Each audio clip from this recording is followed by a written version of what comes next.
नमस्कार, आप सभी का स्वागत है। मैं नामानंद है, मिल्कीपुर मौजूद हूँ। यहाँ पर उपचुनाव है, सरगर्मियां तेज है। मिल्कीपुर बता दूं कि वो सीट है जहाँ पर बीजेपी अपनी साख बचा रही है, तो समाजवादी पार्टी जो फैजाबाद जो अयोध्या लोकसभा की सीट है वो जीतने के बाद जो हौसले बुलंद है उसी को कायम रखने की भरपूर कोशिश कर रही है। इन्हीं तमाम मुद्दों पर बातचीत करने के लिए मेरे साथ मिल्कीपुर में बहुत दिनों से काम कर रहे हैं समाजवादी पार्टी के लिए, वोट मांग रहे हैं, नौजवानी के प्रदेश अध्यक्ष रामकुंद द्विवेदी मौजूद हैं। स्वागत है आपका। शुक्रिया। मिल्कीपुर अयोध्या जीतने के बाद हौसले उसी तरह बुलंद हैं कि बीजेपी के 40 विधायक, तमाम मंत्री योगी जी के दौरे देकर के कुछ समाजवादी और सतर्क हुए हैं कि लग रहा है कि नहीं चुनाव निकल जाएगा। देखिए, हम अयोध्या तो जीते हैं, उसके साथ हमारी 36 सीटें और भी हैं। 37 सीटें हमने जीती है और 6 सीटें गठबंधन में कांग्रेस ने जीती है। कुल मिला के हम 43 सीटें जीते हैं। और अयोध्या की जनता ने जो भारतीय जनता पार्टी का अन्याय अत्याचार था, जिस तरह किसानों के साथ उनकी जमीनें हड़पी गई, यहाँ पे झूठे प्रचार किए गए, लोगों की जमीनों को हड़प लिया, घर गिरा दिए गए, तोड़ दिए गए, उनको बेरोजगार कर दिया गया, उसका बदला जनता ने लिया और भारतीय जनता पार्टी को बुरी तरह से हराने का काम किया। और जो लल्लू सिंह जी प्रत्याशी थे वो लगातार कह रहे थे कि हम 400 सीटें आने वाले हैं, भारतीय संविधान बदल देंगे। जनता ने उन्हीं को बदल दिया। आपने देखा हो, लोग जो संविधान बदल रहे थे वो बदल गए, बैसाखी पे आ गए हैं। तो उसी तरह जिस तरह अयोध्या की जनता ने अयोध्या लोकसभा में समाजवादी पार्टी को भारी बहुमत से जिताने का काम किया, उसी तरह मिल्कीपुर की जनता समाजवादी पार्टी के साथ खड़ी है, मजबूती के साथ खड़ी हुई है। लगातार चर्चा और खबरें सुनने में आ रही है कि कार्यकर्ताओं के ऊपर FIR, मुकदमे, शासन प्रशासन ऐसी चीजें सामने आ रही हैं। कार्यकर्ताओं के हौसले बुलंद रहेंगे कि कार्यकर्ता फिर काम कैसे करेगा? देखिए, बीजेपी जब से सत्ता में आई है उसने उपचुनाव को सत्ता का चुनाव बना दिया है। और वो वोट के माध्यम से नहीं जीतती, मतदान के माध्यम से नहीं, जनता को उससे विश्वास नहीं है, वो डर के माध्यम से, प्रशासन के माध्यम से जीतती है। अभी सेक्टर और बूथ और प्रधानों को जिस तरह पे मुकदमे दर्ज हो रहे हैं, सेक्टर और बूथ पे पुलिस प्रशासन जो चौकी के प्रभारी हैं, दरोगा हैं संबंधित, तो घूम रहे हैं, उनसे BLO से लिस्ट लेकर उनको फोन करें, उनको डराने का काम कर रहे हैं। लेकिन यहाँ की जो जनता है, सारे मतदाताओं को डरा नहीं पाएंगे, लेकिन बूथ और सेक्टर को डरा के हमें कमजोर करने की कोशिश कर रहे हैं। लेकिन समाजवादी कार्यकर्ता बहुत मजबूत है और जिस तरह वो मजबूती के साथ लड़ रहा है और डटा हुआ है, जिस तरह उसे डराने का काम, इसे कई सैकड़ों लिस्ट राष्ट्रीय अध्यक्ष माननीय अखिलेश यादव जी के पास जा रहे हैं, जिनके भी नए नए मुकदमे हुए। इसलिए कि मिल्कीपुर का उपचुनाव है, बीजेपी हारने जा रही है, बुरी तरह हारने जा रही है, इसलिए वो डराने का काम करेगी। सेक्टर के बूथ के लोगों को डरा देंगे तो वोट नहीं निकलेगा। लेकिन अगर सेक्टर बूथ के लोग 1-2% में नहीं कह रहा हूँ कि जो जर जाए, कि पूरी तरह से मुस्तैद है, वो कह रहा है कि समाजवादी पार्टी के साथ हम खड़े हैं और भारतीय जनता पार्टी को हराने का काम करेंगे। यहाँ पर जातीय समीकरण देखा जाए तो जो पासी वोट बैंक है निर्णायक भूमिका में है, लेकिन तीनों जो उम्मीदवार है, अगर बात करें आजाद समाज पार्टी का या बीजेपी समाजवादी पार्टी के, तो पासी समाज के हैं, तो वोटों का बिखराव हो जाएगा, तो फिर कह रहे हैं लोग सभा का नुकसान होगा इससे। नहीं, ये बात समाजवादी पार्टी PDA की बात करती है। कैंडिडेट हमारे पासी समाज के हैं, बाहुलता में वोट मिल रहा है, लेकिन PDA में सब आते हैं, पासी हो, चमार हो, धोबी हो, कोरी हो, जो भी पिछड़ी जातियों के निषाद हो, कुशवाहा हो, पाल हो, यादव हो, सब आते हैं PDA में। हमारे मुसलमान भाई भी आते हैं। यहाँ तक कि जो भारतीय जनता पार्टी के से नौजवान हमारा रूठा है, चाहे वो PDA का हिस्सा हो या जो PDA के, जिसे हम कहते हैं कि जो एक प्रबुद्ध माने अपने आप को रखते हैं कि हम माने कि समाज सरकार को बदलने की हैसियत रखते हैं, नौजवान जो हमारे इलाहाबाद में रह के, लखनऊ में रह के, चाहे वो जिस जाति धर्म के हों, वो पूरी तरह से भारतीय जनता पार्टी को हराने के पक्ष में है। आपने देखा होगा कि भारतीय जनता पार्टी जब सत्ता में आई, उनके रोजगार नहीं है, उनके रोजगार छीने गए, यहाँ तक कि सरकारी नौकरियों को घटाया गया। अभी मैं मिला हूँ, अभी एक आदमी मिले तो वो बता रहे कि हम कॉन्ट्रैक्ट पे काम कर रहे हैं, तो कॉन्ट्रैक्ट की नौकरियों को भी छीनने का काम, अगर वो भारतीय जनता पार्टी का सदस्य नहीं है, वो अगर समाजवादी पार्टी का या ऐसे आम आदमी है, तो उसे हटाने का काम भारतीय जनता पार्टी उनके ठेकेदार कर रहे हैं और अपने लोगों को ठेके वाली प्रथा में भी उनको रख रहे हैं। उनको ठेकेदारी में भी जगह नहीं है, जो हमारे PDA समाज के लोग हैं। इसलिए पूरी तरह से, चाहे जिस समाज का नौजवान हो, जो पढ़ने वाला है, वो पूरी तरह से भारतीय जनता पार्टी के खिलाफ उससे रुष्ट है। अखिलेश जी एक भी बार नहीं आए, योगी जी 6-7 बार दौरा कर चुके हैं, क्यों? देखिए, माननीय राष्ट्रीय अध्यक्ष अखिलेश यादव जी आ रहे हैं 3 तारीख को, कल आदरणीय डिम्पल जी आ रहे हैं, उसके पहले माननीय सांसद जी धर्मेंद्र यादव जी आ रहे हैं। और पूरी समाजवादी पार्टी का हर एक वर्कर, हर एक कार्यकर्ता कहीं न कहीं समाजवादी पार्टी को जिताने में सहयोग दे रहा है। योगी 6 बार क्यों आए हैं? देखिए, वो उनका डर है। अभी आए थे, यहाँ पे उनकी मीटिंग थी और भीड़ उनके 1000 से 1500, उसमें भी आधे से ज्यादा एम्प्लॉय और कर्मचारी थे।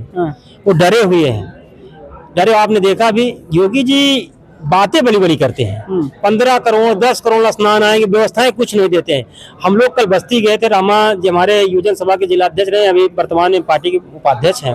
उनके बाबा एक्सपायर करके पार्टी के बहुत पुराने नेता रहे। हम लोग गए, उनके शोक सभा में गए थे हम लोग, और 80 किलोमीटर दूर बस्ती पे रोका जा रहा है, लोगों को रोक दिया गया बैरिकेडिंग लगा के, पुलिस खड़ी करके।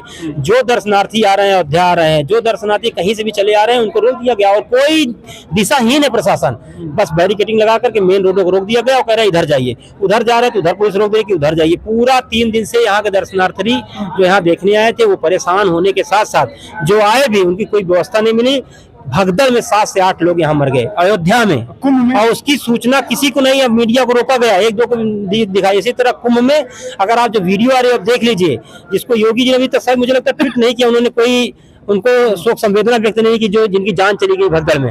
और वो हिंदू मुस्लिम की बात करते, वो कहते हैं कि जो जहाँ का जो सबसे बड़ा अल्पसंख्यक समुदाय है क्या वो राम को अपना वंशज मानेगा। उनका आप ट्वीट देख लीजिएगा, रात का 3 बजे का ट्वीट उनको देखिए कि बात कहाँ हो रही, भगदड़ हो रही, अव्यवस्थाएं हैं, वीआईपी कल्चर बढ़ा है, लोग 20-20 किलोमीटर से पैदल आ रहे हैं, उनके लिए कोई व्यवस्था नहीं है, और भगदड़ में सैकड़ों लोगों की जानें गई हैं। अब मीडिया और प्रशासन के द्वारा उसे दबाने की कोशिश हो रही है, लेकिन जो मीडिया उसमें भी उनकी संख्या बहुत सीमित दिखाई दे, 12 और 17 की संख्या दिखाई जा रही है, लेकिन मरे सैकड़ों लोग हैं। जो वीडियो आ रही है, जो हमारे साथी हैं वहाँ पे जो देख रहे हैं, जो वीडियो बना के भेज रहे हैं, जो वहाँ दर्शनार्थी आए थे, उसमें एक अस्पताल में 50 से ज्यादा बॉडी रखी हुई है, डेड बॉडी। इस तरह की अव्यवस्था है कुंभ मेले में। यहाँ तक कि शाही स्नान कैंसिल कर दिया गया है, उनको कल डेट दी गई है, लेकिन योगी जी और उनकी मीडिया लगातार झूठ बोलने का काम कर रही है कि सब अफवाहों में ना आए, अफवाहों में मत पड़िए, जहां भी मिले गंगा वहां नहा लीजिए। फिर कुंभ क्यों आप लगवाएं? गंगा तो कहीं भी गई, पूरा बंगाल तक गई है, यहाँ से लेके आप बनारस से लेकर कहीं भी गंगा मिले नहा लीजिए, जमुना मिले नहा लीजिए, फिर आपने कुंभ क्यों लगाया है? वो कह रहे हैं कि संगम में मत जाइए, और जहां भी गंगा मिले आप श्रद्धा रखिए और नहा लीजिए, तो फिर कुंभ क्यों आएगा? श्रद्धा तो घर में भी नहा सकता है। संत रविदास की बात माने तो मन चंगा तो कटौती में गंगा, तो वहां आने की जरूरत क्या? योगी को इतना कुंभ का आयोजन करने 10,000 करोड़ रुपए खर्चा करने की क्या जरूरत थी? जो अपील अब कर रहे हैं कि आप वहां संगम मत आइए, संगम मत जाइए, कहीं भी गंगा मिले नहा लीजिए, तो क्यों इतने बड़े वादे हो रहे थे? 10,000 करोड़ रुपया खर्च कर दिया, कहाँ खर्च कर दिया गया?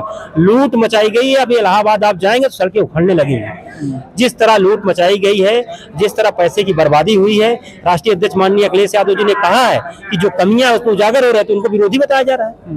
तो आप अगर कमी बता रहे हैं सरकार को, तो सरकार आपको सनातन विरोधी बताए, धर्म विरोधी, उनके अलावा कुछ आता नहीं योगी जी को। यहाँ भी आए थे, बोल रहे थे कि वो कुंभ का बहिष्कार कर रहे हैं, कुंभ का विरोध कर, उनको ये नहीं पता है कि समाजवादी सरकार में ही कुंभ हुआ था। असली कुंभ समाजवादी सरकार में हुआ था, आदरणीय आजम साहब थे, जावेद उस्मानी जिसमें प्रमुख सचिव थे, और इतना बड़ा आयोजन हो गया। उस पर ऑक्सफोर्ड के जो हमारे शिक्षार्थी, जो शोधार्थी थे, वो आए, वो उन्होंने किताबें लिखी, उस पर शोध किया, और उससे बेहतर व्यवस्था आज तक नहीं हो पाई कुंभ में। अच्छा, मिल्कीपुर लड़ते हैं। मिल्कीपुर की जो सीट है, जो चुनाव है, वो 7 की लड़ाई बन चुकी है। बीजेपी पूरा दमखम लगा रही है, आप लोग आरोप लगा रहे हैं तमाम की प्रशासन ठीक साथ नहीं दे रहा है।